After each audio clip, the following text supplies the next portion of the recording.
مسیح یسوع کے جلالی اور بابرکت نام میں آپ سب کی سلامتی ہو۔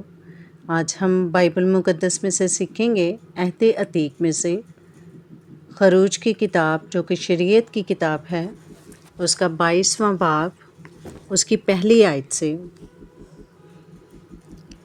اگر کوئی آدمی بھیڑ یا بھیڑ چرا لے اور اسے ذبح کر دے یا بیچ ڈالے تو وہ ایک بیل کے بدلے 5 بیل اور ایک بھیڑ کے بدلے 4 بھیڑیں بھرے۔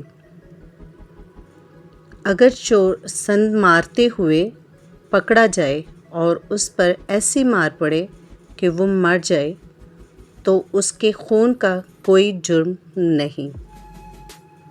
اگر سورج نکل چکے تو اس کا خون جرم ہوگا، بلکہ اسے نقصان بھرنا پڑے گا، اور اگر اس کے پاس کچھ نہ ہو تو وہ چوری کے لیے بیچا جائے۔ اگر چوری کا مال اس کے پاس جتنا ملے، خواہ وہ بیل ہو یا گدھا یا بھیڑ، تو وہ اس کا دگنا بھر دے۔ اگر کوئی آدمی کسی کھیت یا تاکستان کو کھلوا دے اور اپنے جانور کو چھوڑ دے کہ وہ دوسرے کے کھیت کو چرا لے تو اپنے کھیت یا تاکستان کی اچھی سے اچھی پیداوار میں اس کا موازنہ دے۔ اگر آگ بھڑکے اور کانٹوں میں لگ جائے اور اناج کے ڈھیر یا کھڑی فصل یا کھیت کو جلا کر بھسم کر دے تو جس نے آگ جلائی ہو وہ ضرور موازنہ دے۔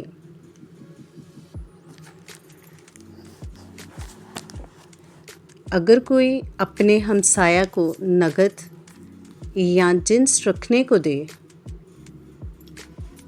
اور وہ اس شخص کے گھر سے چوری ہو جائے تو اگر چور پکڑا جائے تو دگنا اس کو بھرنا پڑے گا، پر اگر چور پکڑا نہ جائے تو اس گھر کا مالک خدا کے آگے لایا جائے تاکہ معلوم ہو جائے کہ اس نے اپنے ہمسایہ کے مال کو ہاتھ نہیں لگایا۔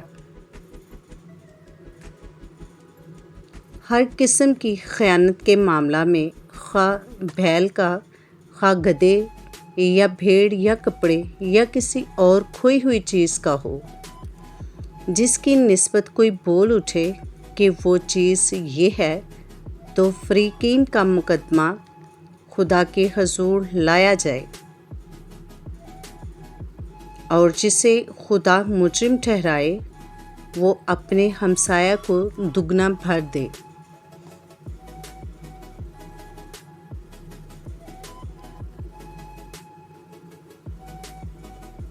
اگر کوئی اپنے ہمسایہ کے پاس گدھا یا بیل یا بھیڑ یا کوئی اور جانور امانت رکھے اور وہ بغیر کسی کے دیکھے مر جائے یا چوٹ کھائے یا ہنکا دیا جائے تو ان دونوں کے درمیان خداوند کی قسم ہو کہ اس نے اپنے ہمسایہ کے مال کو ہاتھ نہیں لگایا، اور مالک اس سے سچ مانے اور دوسرا اس کا موازنہ نہ دے۔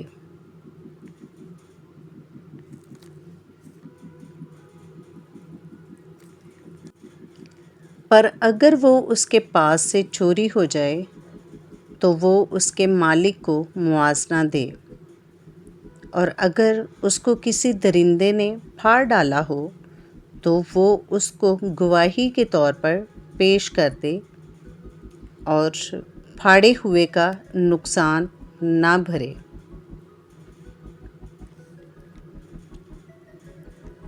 اگر کوئی شخص اپنے ہمسایہ سے کوئی جانور عیرات لے اور وہ زخمی ہو جائے یا مر جائے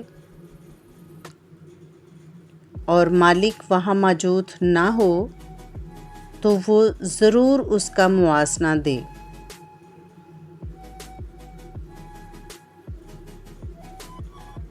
پر اگر مالک ساتھ ہو تو اس کا نقصان نہ بھرے، اور اگر کرایہ کی ہوئی چیز ہو تو اس کا نقصان اس کے کرایہ میں آ گیا۔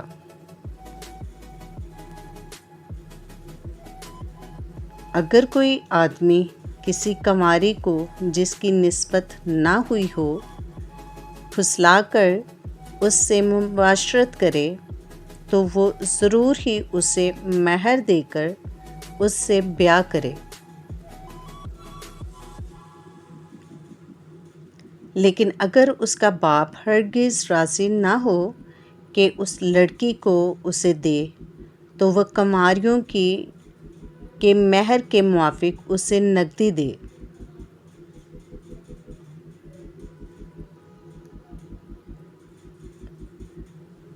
تو جادوگرنی کو جینے نہ دینا۔ جو کوئی کسی جانور سے مباشرت کرے وہ قطعی جان سے مارا جائے۔ جو کوئی واحد خداوند کو چھوڑ کر کسی اور معبود کے آگے قربانی چڑھائے وہ بالکل نابود کر دیا جائے گا۔ اور تو مسافر کو نہ تو ستانا نہ اس پر ستم کرنا، اس لیے کہ تم بھی ملک مصر میں مسافر تھے۔ تم کسی بیوہ یا یتیم لڑکے کو دکھ نہ دینا۔ اگر تو ان کو کسی طرح سے دکھ دے اور وہ مجھ سے فریاد کریں تو میں ضرور ان کی فریاد سنوں گا، اور میرا قہر بھڑکے گا اور میں تم کو تلوار سے مار ڈالوں گا، اور تمہاری بیویاں بیوہ اور تمہارے بچے یتیم ہو جائیں گے۔ اگر تو میرے لوگوں میں سے کسی محتاج کو جو تیرے پاس رہتا ہو کچھ قرض دے تو اس سے قرض خواہ کی طرح سلوک نہ کرنا اور نہ اس سے سود لینا۔ اگر تو کسی وقت اپنے ہمسایہ کے کپڑے گروی رکھ بھی لے تو سورج کے ڈوبنے تک اس کو واپس کر دینا، کیونکہ فقط وہی اس کا ایک اوڑھنا ہے، اس کے جسم کا وہی لباس ہے، پھر وہ کیا اوڑھ کر سوئے گا؟ پس جب وہ فریاد کرے گا تو میں اس کی فریاد سنوں گا، کیونکہ میں مہربان ہوں۔ تو خدا کو نہ کوسنا اور نہ اپنی قوم کے سردار پر لعنت بھیجنا۔ تو اپنی کثیر پیداوار اور اپنے کھولوں کے رس میں سے مجھے نظر اور نیاز دینے میں دیر نہ کرنا، اور اپنے بیٹوں میں سے پہلوٹھے کو مجھے دینا، اور اپنی گائیوں اور بھیڑوں سے بھی ایسا ہی کرنا۔ 7 دن تک تو بچہ اپنی ماں کے ساتھ رہے، 8ویں دن تو اسے مجھ کو دینا، اور تم میرے لیے پاک آدمی ہونا۔ اسی سبب سے درندوں کے پھاڑے ہوئے جانور کا گوشت جو میدان میں پڑا ہوا ملے مت کھانا، تم اسے کتوں کے آگے پھینک دینا۔ خداوند کے زندہ پاک کلام کا پڑھا اور سنا جانا ہم سب کے لیے باعث برکت ہو۔ خداوند کا شکر ہو، آمین۔ ویڈیو اچھی لگے تو لائک کریں، چینل کو سبسکرائب کریں تاکہ ہر آنے والی ویڈیو کا نوٹیفیکیشن سب سے پہلے آپ کو ملے۔ آپ بھی اس ویڈیو کو لائک اور شیئر کر کے میرے ساتھ خداوند کی اس خدمت میں حصے دار بن سکتے ہیں۔ اچھے سے کمنٹس دیا کریں، حوصلہ افزائی ہوتی ہے۔ Stay tuned with us, God bless you.